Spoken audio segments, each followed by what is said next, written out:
Hi, John. Nice to see you again. Marilena, it's always wonderful to see you for the next conversations around appetizers for success that are designed to explore the barriers and challenges that many leaders in both corporate, government, and religious organizations are facing these days. Yes, and there are many. So let's introduce ourselves, John, to the people that is the first time to see us. So I'll get started. Marilena Beuses. I'm an executive coach and leadership consultant based in South Florida. And my name is John Arnold. I'm also an executive coach and consultant based in South Florida. And today's topic is we're going to explore unscheduled disruptions, much like COVID-19, and the impact they have on organizational cultures. And Marilena, if I may, I wanted to read this article from Inc. magazine that talks about that. It was published in May. Every founder and leader's assumptions, strategic plans, and visions for their company's futures have been profoundly changed by COVID-19. As the virus lingers, its economic impact will affect corporate culture for years. How will things change, and by how much? What must leaders do to best adapt now and in the months and years to come? Prior to the onset of COVID-19, with the US economy at near capacity employment, the healthy corporate culture was increasingly viewed by boards and C-suites as essential to a company's ability to grow. Today, new norms and habits have been forged during this crisis. It's too early to tell what the mid and long-term changes to organizational culture will be, but to be sure, the way organizations work will never be the same.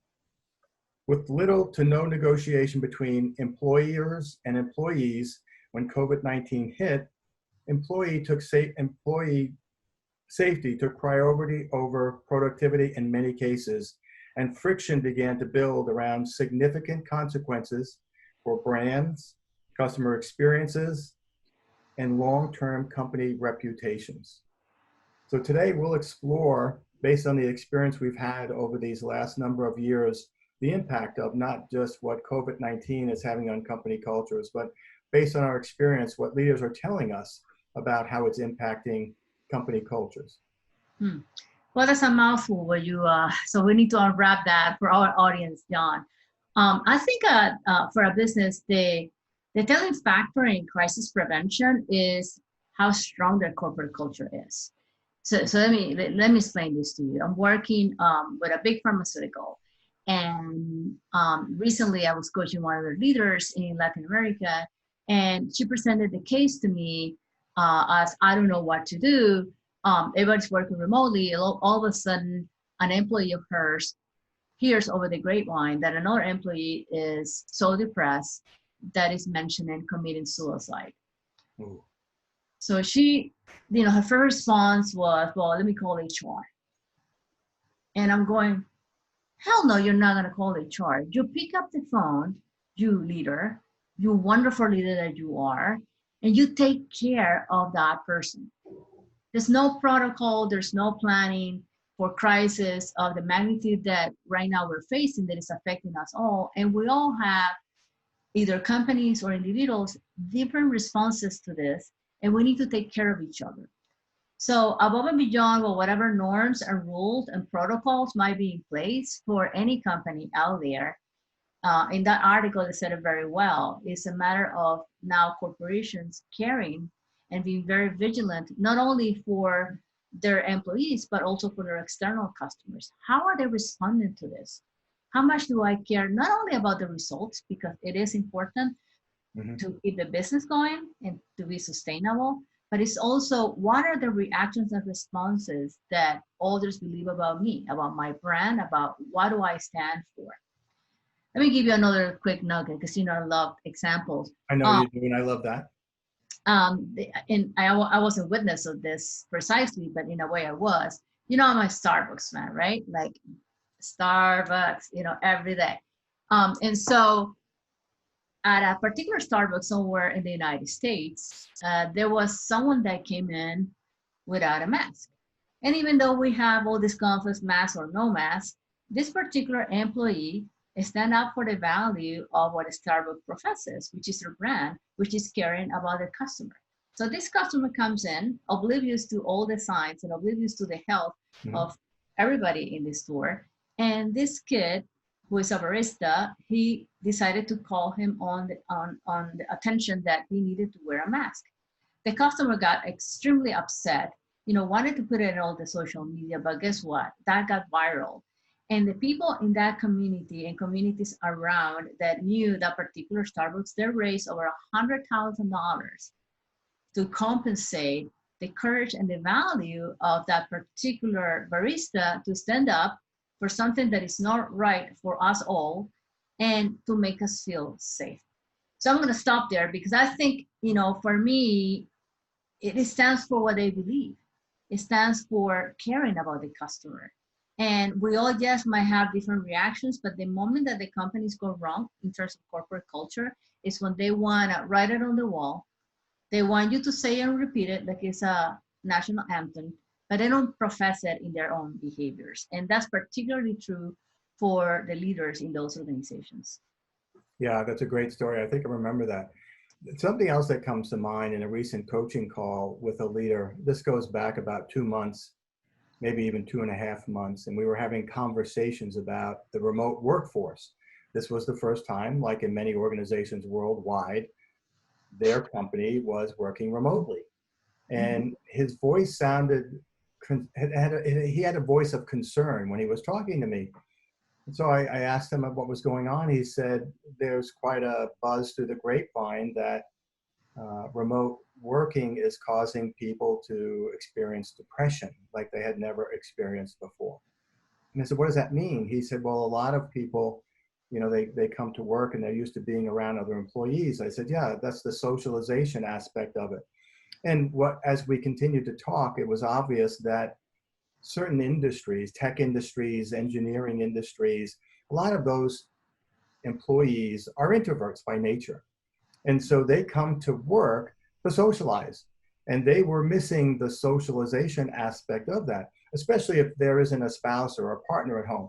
Many of them have a dog or a cat, but it's not the same as coming to work and before work having a coffee or lunch meeting with the same colleagues, or in the afternoon having an afternoon coffee, or even after work having a beer or a glass of wine or another coffee.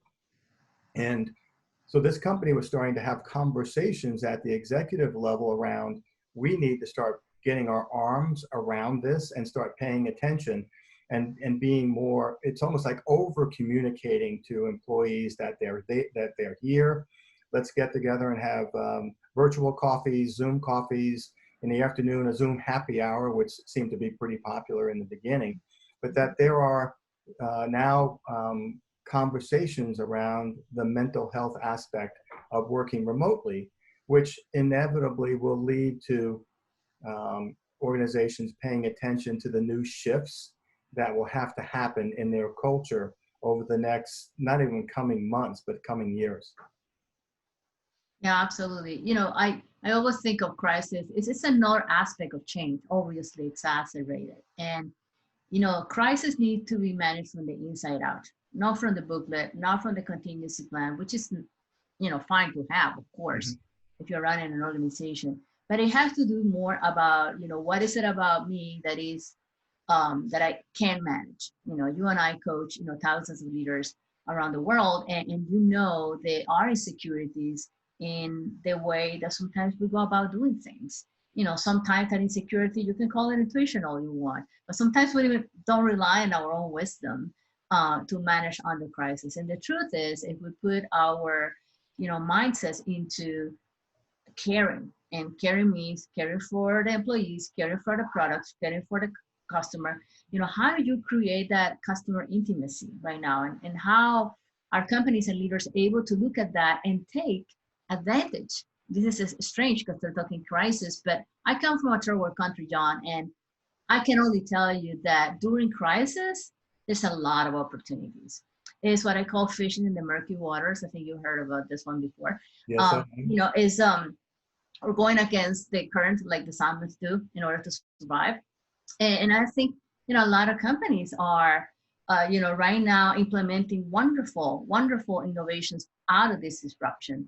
A case in point, I was listening to, now his name's going to escape me in any case, but I was thinking of, how can leaders take advantage of disruption?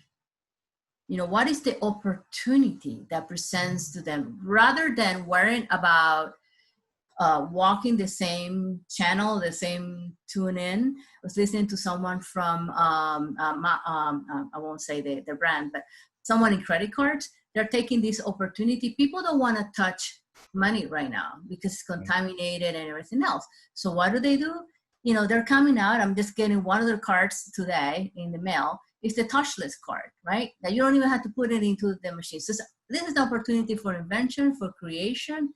It's fast. And I think if you put your mindset in the mindset of your company, not to do what you used to do, but rather what is the opportunity here and now? It talks about, again, how strong is your culture so that you can bring value from that space rather than panicking and just reacting to it. Easier said than done. It definitely is. It raises the question for me around leaders and executive teams, entrepreneurs, regardless, governments, religious organizations, starting to be more proactive in planning for disruption and taking innovation and execution to the next level, much in the way that you're describing with that credit card company. And I think rather than finding themselves in a place of paralysis, that there are some leaders, you look online, you look on LinkedIn, you look on YouTube, depending upon who you're following on Twitter, some of the most brilliant minds are really they're taking innovation and execution to the next level and not only challenging their teams, but people across and down into the organization to come up with the next best idea that will help them plan for overcoming disruption. Right. I think it's just, for me, it's a matter of mindset, right? We talk about change management, and this is extraordinary change that is affecting all of us around the world like never before, at least in our generation. I was watching a movie last night, which I highly recommend. The name is Greyhound. It's with Tom Hanks. And it's about this first time captain of these boats that during World War II that is trying to protect the convoy that is going into Europe for the Allies at the time, and how to keep them safe. Well, it was his very first mission. It was a complicated one. I won't give away the movie for you or for our audience. Good. The truth is, just like many examples that we have seen, when a leader is fully prepared, that cares for the cause, that cares for, what is the result of this, they're not unstoppable, really, because it's in their heart. They have trained for this. They have gone, and it's not just a matter of training. It's a matter of accessing the wisdom to carry on for the future and motivate others to move forward. And not that we're not going to look back, but looking back sometimes it just brings the worst of us. It brings the fears, the bad memories, the bad experiences, sometimes our own biases in how we're gonna move forward. So I think that movie for me, and the other one, and it's not a movie, it's a life thing, is when NASA, in the middle of all this, NASA sent the US astronauts, and the way that Elon Musk and the team of SpaceX did it. I mean, it just brings us hope. Why focus only on the bad things? All companies are doing great things. Maybe not the same. Maybe you're not getting your numbers, but there's so much opportunities, and we just have to be tenacious, persistent, and have the clarity that we can all move forward. Yeah, that's a great example with NASA and Elon Musk and SpaceX. Here's someone who can be somewhat controversial, who said, yeah, we're going to launch a rocket and we're going to land it on a platform in the middle of the ocean. And everybody said, sure. And he's done it countless times, meticulously and safely. talking about organizations and some of the cultural shifts and changes that are going to have to happen over the next couple of years. My wife and I were with some friends socially distanced the other night when their daughter was there, and she just took on a new position in the cybersecurity space, a space that she had no experience in. She had worked for a tech company for 11 years, but not in the cybersecurity space. And she said, I wanted to tell you, she knew about my coaching work. I want to tell you about my experience. And I said, yes, tell me about your journey. She said, well, the sales leader who finally interviewed me, first questions were, tell me about the school you went to. Tell me about your hobbies. Tell me about the sports that you played. And she was a little taken aback by that initial line of questioning.